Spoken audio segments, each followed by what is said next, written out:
Naimbag nga bigatyo kakabsat, siya iti pagayam yo, Pastor Leonardo Balberan Jr., kumablaaw nga awan labas na kadagiti sa amin nga lugar nga ayan nyo ita. Kahit sapay kumata, da kayo iti nasayaat nga kasasaad. Kat kadagiti addada iti trabahon, kahit manarimaan iti panagtabtrabaho panagubrada tata, kat mabalin nyo nga tulgyapan, bueno,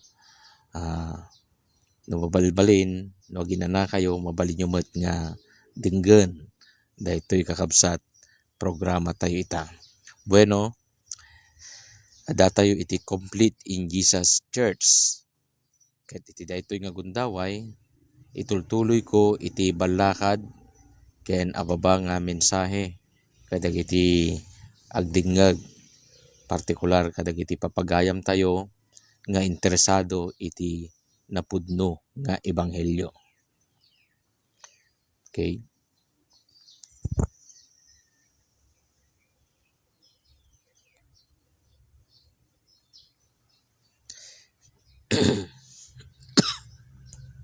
Kablaawan tayo ni Bernardo Manimtim. Binabati natin si Bernardo Manimtim. Okay? Pasensya na po kayo, Brother Bernardo Manimtim. Ang ating pong programa ngayong umagang ito ay Ilocano, may halong Ilocano. Kasi para na rin sa mga kapatid nating mga Ilocano, schedule nila pagka umaga. Basbasan kayo ng Panginoon dyan, pagpalain kayo ng Panginoon, mga kapatid na makikinig. Ti adalen tayo kakabsat niya, kahit may panggep iti may kadua nga Korinto. Ang ating pag-aaralan ngayon ay tungkol ho sa ikalawang Korinto. Bago ang lahat, tayo po lahat ay manalangin muna. Agkararag tayo kakabsat. Diyos nga man nakabalin, iti dayto nga gundaway iti bigat. Patyen mi nga iti nasantuan nga espiritu, isu iti nangituding, nga tumulong kada kami itingkam panagbuksil, ken panagburay iti sasaom. Kadag iti amin nga maidanon mi kuma, iti daytoy nga bigat kadag iti agdingag, ket tumulong nga mangpa talo itinagan mo kadag iti panagbiag tumunggal maysa. Bendisyon ng met itingkam panang ipalawag, sapay kumata maawatan unay dagiti agdingag. Tadaytoy iti dawat mi itinagan ni Apo Jesus. Amen. Amen po, maminamahal na kaibigan. At sa sandaling ito, maminamahal na kaibigan at mga kapatid, ay buksan po natin ang ating mga banal na kasulatan dito po sa ikalawang Korinto o 2 Corinthians. Meron po akong youth Bible dito o yung tinatawag po nating Biblia ng mga kabataan. Binili ko ito nung araw Binili ko ito sa mga kapatid po nating Seventh-day Adventist. At titignan po natin ang English version ng 2 Corinthians chapter 3 verse 6. Ganito po ang pagkakasabi, maminamahal na kaibigan, sa 2 Corinthians 3 verse 6. Okay. 2 Corinthians 3:6. Okay, tagahan po natin ng konti dahil medyo mahina na rin ang aking mga mata. Madalas nagsasalamin po tayo. At this juncture, babasahin po natin ang English. Ang sabi po rito sa 2 Corinthians 3 verse 6, who also made us sufficient as ministers of the new covenant, not of the letter, but of the Spirit. For the letter kills, for the Spirit gives life. Ganun po ang pagkakasabi. God bless you, Pastor Leo, sabi po ni Kuya Romeo Ramuran. God bless din po sa inyo dyan. At basbasan kayo ng Panginoon. So, have you heard that it says in chapter 3, verse 6 of the book of 2 Corinthians that Apostle Paul, together with his companions, his fellow apostles, were made sufficient minister. Pag sinabi po nating sufficient minister, ito po ay kompleto. Wala na pong kukumpleto pa pag sinabing sufficient. Sapat na ibig sabihin, no? Kadagiti kakabsat ng Ilocano, narway una yan kakabsat. Umdasen. Ibig sabihin, sapat na. Pag sinabing sapat, hindi na hihigitan pa. Wala na pong lilitaw na kamukha nila na magtuturo ng iba. Wala na pong uri ng pagmiministro na kamukha nila na magbibigay ng ibang impormasyon maliban lang sa ebanghelyo na kanilang itinuro. Ito po ay kaugnay din sa sinabi ni Apostol Pablo sa Galatia 1, versikulo 8 bilang babala. Ganito po ang nasusulat po dito po sa Galatia 1. Pagbabasahin po natin, matinding babala ito ni Apostol Pablo. Kaugnay nito, ang sabi niya rito sa English uli, sa verse 8, "But even if we or an angel from heaven preach any other gospel to you, that what we have preached in you, let him be accursed." Verse 9, "As we have said before, so now I say again, if anyone preach any other gospel to you than what you have received, let him be accursed." So kaugnay po yung babala na binanggit dun po sa pagiging sufficient niya bilang minister. Ibig sabihin, nakikita na po ni Apostol Pablo na may posibilidad na may lumitaw na ibang mangangaral na magturo ng ibang ebanghelyo, ibang aral ng aral na kung saan ito po ay masusumpa, a curse.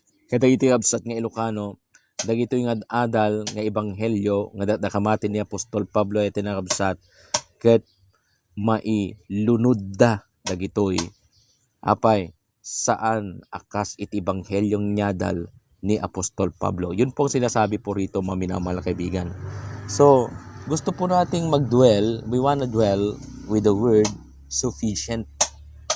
Kasi, sabi naman po kasi ni Apostol Pablo, sapat na yung kanilang pagiging ministro. Na hindi naman po nangangahulugan na tayo po'y walang mangangaral na susunod maliban kay Apostol Pablo.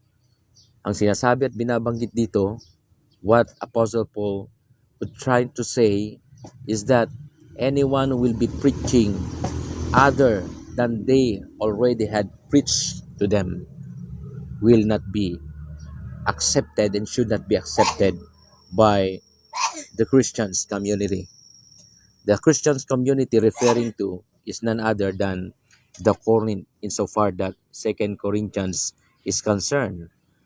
But in fact, it was actually saturated around the community of Gentile nations, most particular with Galatians. Ito pong mga taga-Galatia, sila po yung maunang nahawa dun po sa mga Judaizers. Kaya po, pag titignan po natin din mahalaga na tignan din ang pagiging sapat na ministro. Bueno, maraming ibig sabihin ang pagiging sapat na ministro. Po pwedeng sapat sa kanya pong pagiging isang dedikado. Maraming mga ministro na parang hindi dedikado sapagkat naghahangad at naghahanap sila ng malaking sweldo. Ang gusto nila ay talagang sapat ang kanilang sweldo. Pero hindi po yon ang pagiging sapat na tinutukoy ni Apostol Pablo. Yung sapat na pagkaministro niya ay sapat yung aral na dala-dala niya. Yun pong ibig sabihin dyan. Amen? Amen. So, marahil hindi po naunawaan ng iba yung pagiging sapat. Isa pang hindi po tama na interpretasyon sa pagiging sufficient ay yung sufficiency ni Apostol Pablo umano ay meron pong mga iba pang mga aral na hindi iniaaral na iniuugnay nila ito dun sa tinatawag na extra biblical teachings na hindi niya sinulat. Gamit-gamit yung sulat ni Apostol Juan na marami pa raw na hindi binanggit at isinulat. Kaya naman iniuugnay nila yung mga propeta nila ngayon, buhat nung kanila pong mga inimbento ang mga aral na ito, ay maraming naniwala sa kanila. Sino-sino yung sinasabi kong nag-imbento? Sino dadagijay kakabsat? Yung mga merong tinatawag na propeta sa kanilang mga church. At ang masakit at ang hindi tulak kabigin na katotohanan ay yung marami pong mga aral na hindi naman nasusulat sa Biblia. Itutuloy po natin ang sinasabi po sa 2 Corinthians 3:6. Ang binanggit pa dito po sa 2 Korinto Kapitulo 3, versikulo 6 ay ito. Who have made sufficient as ministers of the new covenant. Saan daw sila ministro? New covenant. Remember that. They were not actually displayed sufficient because they bear the old covenant system, and along their way, they teach the old covenant still among people, or particularly to Christian community. No, hindi po nila itinuturo ang old covenant para maging sufficient sila. But the problem to people who misinterpret Bible, and they tend to say that Apostle Paul was called sufficient and he branded himself as sufficient because he bear the old covenant system. Yun ang sinasabi nila. At ito po'y hindi totoo. Ang totoo niyan, napakaklaro rito. Sufficient po si Apostol Pablo sa New Covenant. Remember that. At ano yung New Covenant po na ito? Basahin po natin ang diretso na sinasabi. Ang sabi rito, not of the letter but of the Spirit. Ayon. Pag sinabi natin nasa under ng New Covenant, not of the letter. Orderly letter taken from the Decalogue. Yung pong Decalogue o tinatawag na 10 Commandments o 10 kautusan, yan po ay orderly letters. Meron po itong tinatawag na pagkakasunod-sunod na letra. Merong numero, 1, 2, 3, 4, 5, 6, 7, 8, 9, 10, di ba? So, yun actually ang kinokondena ni Apostol Pablo. Dijay kakabsat nga Ilocano, ititubtob nga rin ni Apostol Pablo dito eh.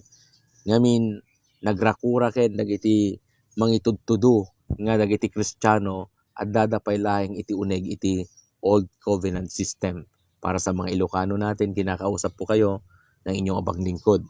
Para naman sa mga Pangasinense nating nakikinig ngayon dito sa Norte, say ibabaganan Apostol Pablo si Kara at New Covenant amay balon si pan aliwa may daan niya si pan so ibabagato diad verse 6 say ibibitlan na Apostol Pablo diad verse 6 ang gapoy arom no di say ingan say balon si pan anto kaman so ibabagadaray amin ya mandidisibet si kayo ipakaraad Apostol Pablo agyo sisiyain agyo panisiyaan. Ta sa ibabaga ni Apostol Pablo, say balon si pan. At say balon si pan, aliwan letra. Bakit po hindi po letra? Ang sinasabi po ni Apostol Pablo po rito, mga minamahal na kaibigan, ay ang New Covenant at hindi po ito sa letra. At bakit? Ano bang epekto ng sa letra? Tuloy po natin, mga minamahal na kaibigan. Ang sabi po sa verse 6 pa rin, not of the letter but of the Spirit, for the letter kills, but the Spirit gives life. Yun daw pong letra, pumapatay.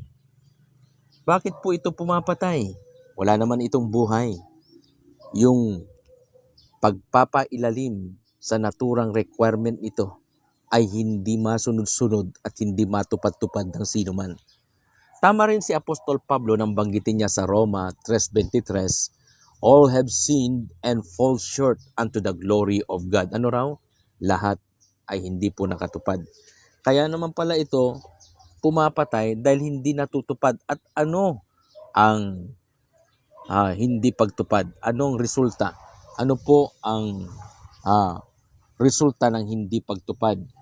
Ang sabi po rito sa verse 7, maminamahal na kaibigan, but if the ministry of death written and engraved on stones was glorious, so that the children of Israel could not look steadily for the face of Moses because of the glory of his countenance, which glory was passing away.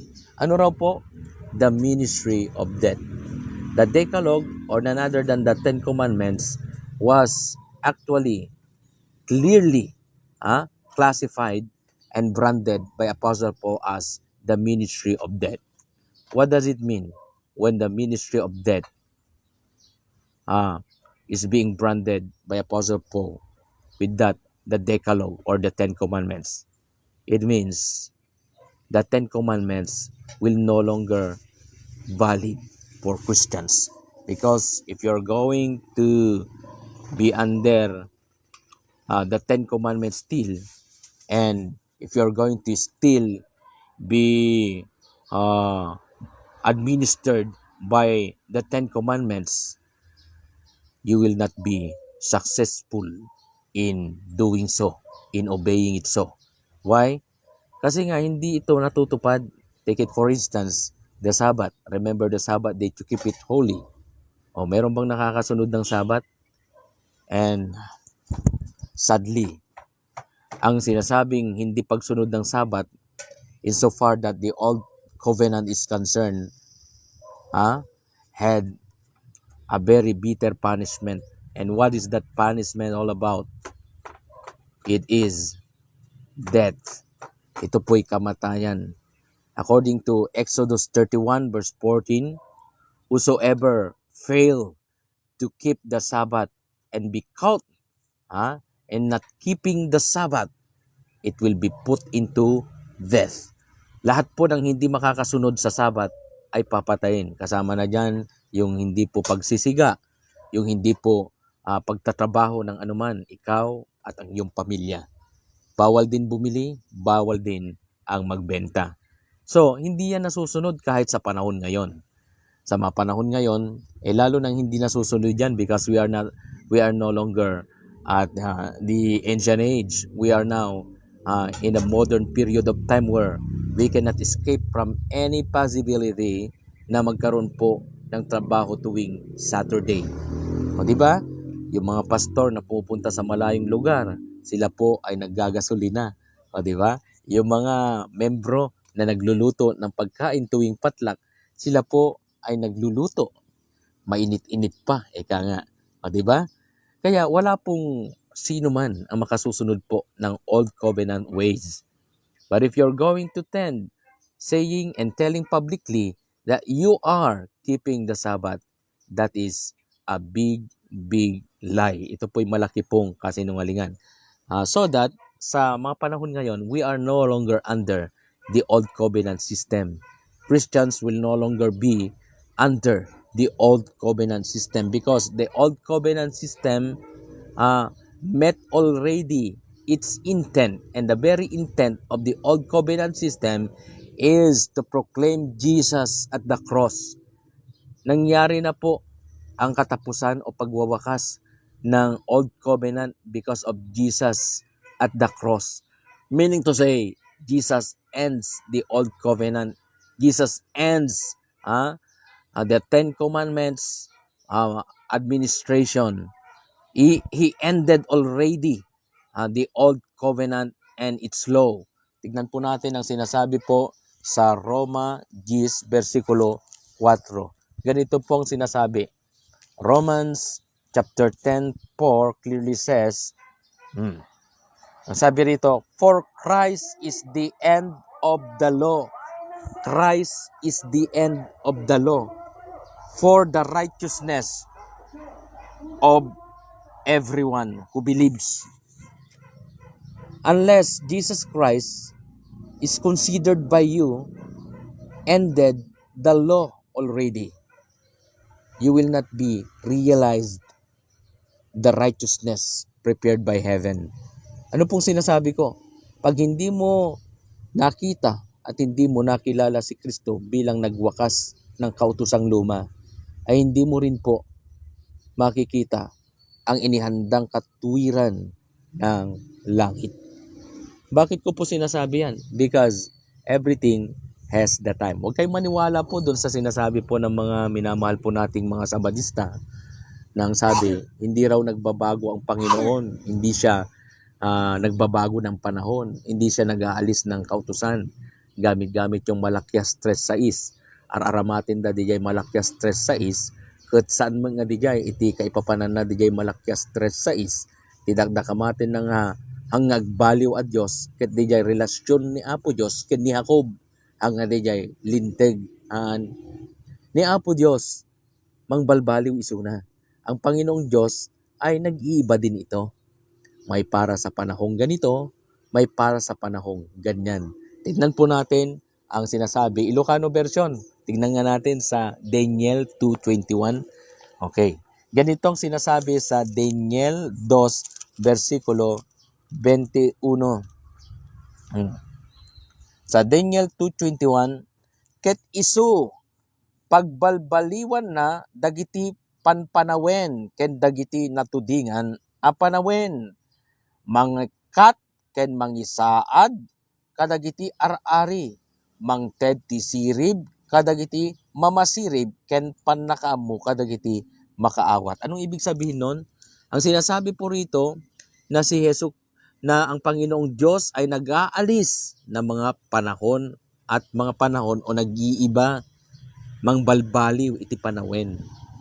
Yung pong sinasabi po ng mga minamahal po nating mga Sabadista na si God daw ay hindi nag-iiba.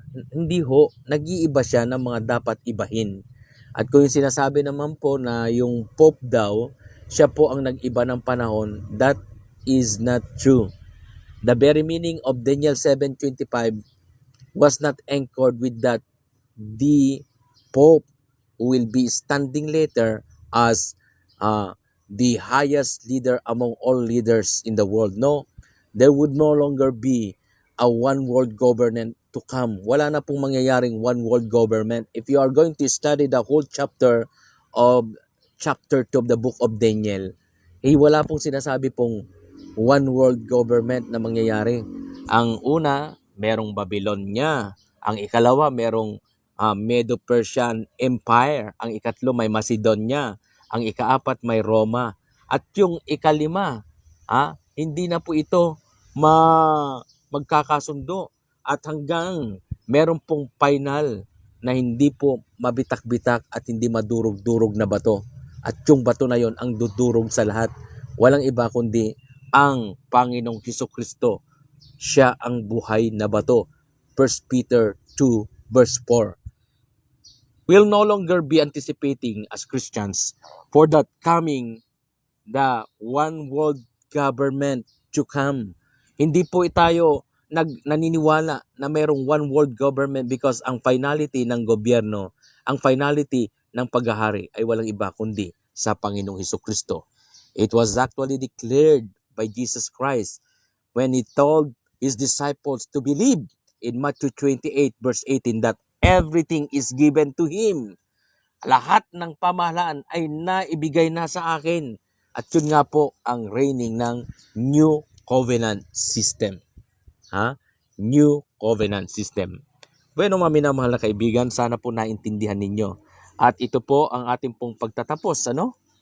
Tinatapos natin ito sa isang napakagandang paliwanag o klarong paliwanag na tayo po ay hindi na po nasa ilalim ng kautosang luma.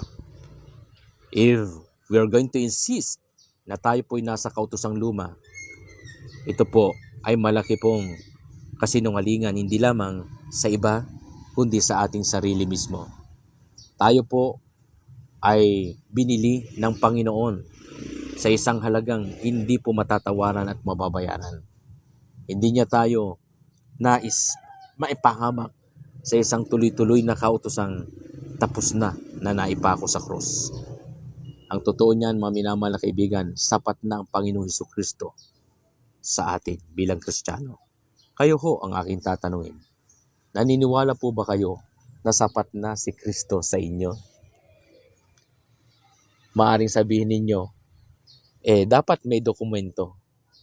Yes, ang mga dokumento sa banal na kasulatan ay isang patunay na meron pong Hesukristo.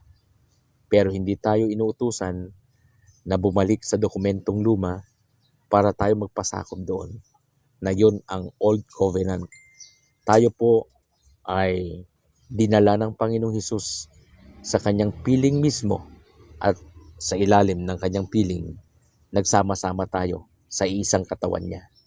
At sa katawan na iyon, tayo po ay natututo sa pamamagitan ng kalakasan, sa pamamagitan ng kapangyarihan, sa pamamagitan ng kakayahan.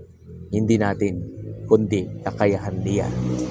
Tayo po ay pinangangasiwaan ng ipinangakong banal na Espiritu para po tayo ay patuloy na lumago. Bueno, bago tayo magpaalam, ay ating binabati si Nelia Balaking Feliciano. At ganoon din si Larry Laurente. Ito, Manong Larry, kwan ito, kapitbahay namin sa Santiago. Ang aking mahal na asawa, Carol Tumaro Balberan, at ganoon din si Evelyn De Los Santos. God bless you, ading ko. At lahat ng atin pong mga makikinig pamamaya. Let us pray. Our dear God in heaven, as we go through with our work of us of today, we pray so high for the Holy Spirit to take charge of everything. We submit everything unto your name, and we want you to manage us in all our doings, most particularly with our decisions, as we are going to take in charge with all decisions according with our situations. May you please abide in us. Help us in case we don't know how and what to do. Help us to manage everything, especially our lives filled with many sufferings, trials, miseries, strife, and chaotic events. We want to cling on your promises that if we are going to take challenge not of our own capacities but of you, we will not be failed. And surely enough, if we're going to submit absolutely and squarely our lives unto you, we'll be safe in the hold of your hands and will not be too much affected with all problems in life. Would you kindly lay on of your hands to us, especially those who are suffering problems in health, those who are ill, those who are suffering severe problems in health. May you touch us, dear Lord. We believe that if we are going to believe in the name of Jesus, we will be healed. So please help us to be cured, to be recuperated and recovered from all problems of health. Help us to gain past recovery as well as to be back with our respective works that we left. And upon believing, sure enough, we will be healed, we will be cured, and we will be recuperated. Bless us with your blessings today. May you all be blessed, all audience who just listened and who just studied with me of us of today. May the love of God, may the grace of the Son Jesus, and the eternal power of the Holy Spirit be with you now and forever. In Jesus' name, Amen. Amen. Amen po mga minamahal na kaibigan at pagpalain muli kayo ng Panginoon. Ituloy yung kapatid Pastor Leonardo Balberan Jr. Bumabati muli ng isang magandang umaga. God bless po sa inyo.